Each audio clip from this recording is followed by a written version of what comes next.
What's up everyone? In today's video, I'm gonna be talking about MIO Memories in Orbit, a new Metroidvania which is being developed by the French studio Douze Dixièmes. Excuse my pronunciation. This game is actually the first big indie Metroidvania of the year as it's releasing on January 20th.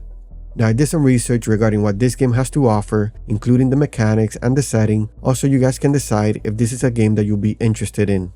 Really quick, if you guys are interested in Metroidvanias, I am planning on covering all the major Metroidvanias releasing this year, so if you don't want to miss out, hit that subscribe button. Plus, it will really help me out. With all of that said, let's jump in. I'll have chapter markers below for those that want to jump around.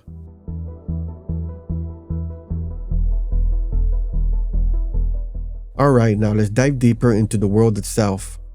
MIO takes place on the vessel, a gargantuan technological ark drifting aimlessly through space. Interestingly enough, the ship is actively dying, facing an imminent shutdown because its AI caretakers, known as the Pearls, have gone silent. In their absence, wild vegetation has started consuming the ship from the inside out. You play as MIO, a nimble robot who awakens with lost memories. The goal here isn't just to kill everything in sight, you're effectively acting as a cosmic archaeologist, piecing together what happened to the Pearls by observing the environment. A tilted door from here or a fallen robot there. It's a very show don't tell narrative where the background details tell the story of the tragedy that befell this ark.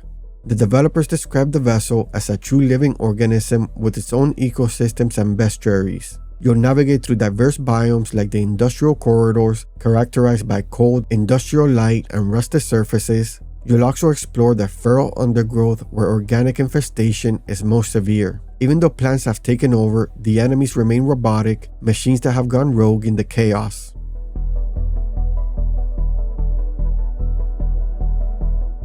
In most Metroidvanias, movement is just a way to get from point A to point B, but in MIO, the developers have architected a system where the floor is often considered a fail state, meaning that if you touch the floor in most circumstances, you're probably gonna die.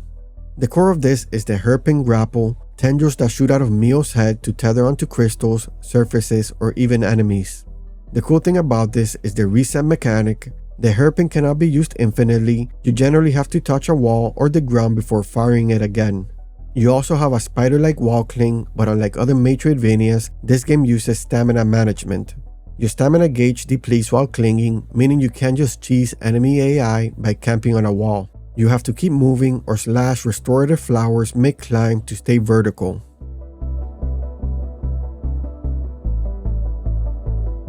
Now this is where MIO gets really experimental. Instead of a traditional skill tree, the game uses a constrained loadout system known as the Allocation Matrix. MIO has a limited number of memory slots, and every modifier you find in the world must be equipped into these slots. But here's the kicker, even your UI elements are tied to this matrix. By default, you actually cannot see enemy health bars. To view them, you have to equip a specific modifier that consumes slot capacity. It creates this high-stake internal negotiation. Do you want more raw combat power, or do you want the tactical advantage of seeing how much health a boss has left? It's a brilliant way to let players customize their own difficulty and HUD complexity.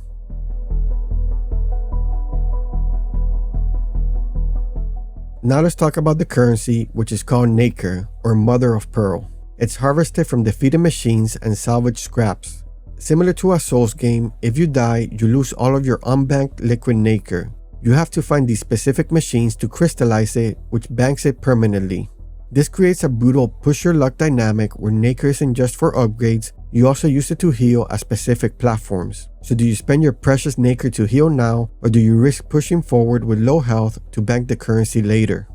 Interestingly, MIO isn't just about destruction. A unique mechanic allows you to repair damaged robots found in the environment. This non-violent interaction grants you valuable bonuses and helps unveil the ark's past, reinforcing your role as a restorer rather than just a combatant.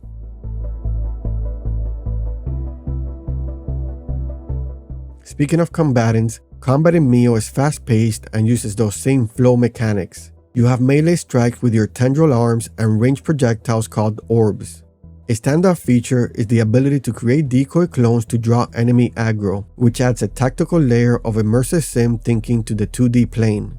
You'll face over 30 unique enemy types like the relentless mosquito and the menacing guardian unit known as the Scarecrow. There are also 15 formidable guardian bosses that dwarf MIO on screen. These fights are real highlights backed by a soundtrack that shifts from chill lo-fi beats during exploration to epic swelling music during the big showdowns. So the big question is, should you pick this up? MIO Memories in Orbit is launching at $19.99 USD with a pre-order discount taking it closer to $18. It's confirmed to be releasing on the Nintendo Switch 2 and will also be on PC, PS5, and Xbox Series X and S. With a suspected 15 to 20 hours of content and a highly optimized proprietary engine that ensures the comic book art style stays crisp, this is a very high value proposition. If you're a fan of precision platforming and risk-reward economics, this is a strong contender for the first must-play indie of 2026. Let me know what you guys think of this game in the comments. Does the idea of equipping your own UI sound like a cool challenge or just a headache? If you enjoyed this video, please drop a like and don't forget to subscribe. Thank you all so much for watching, and I'll catch you in the next one.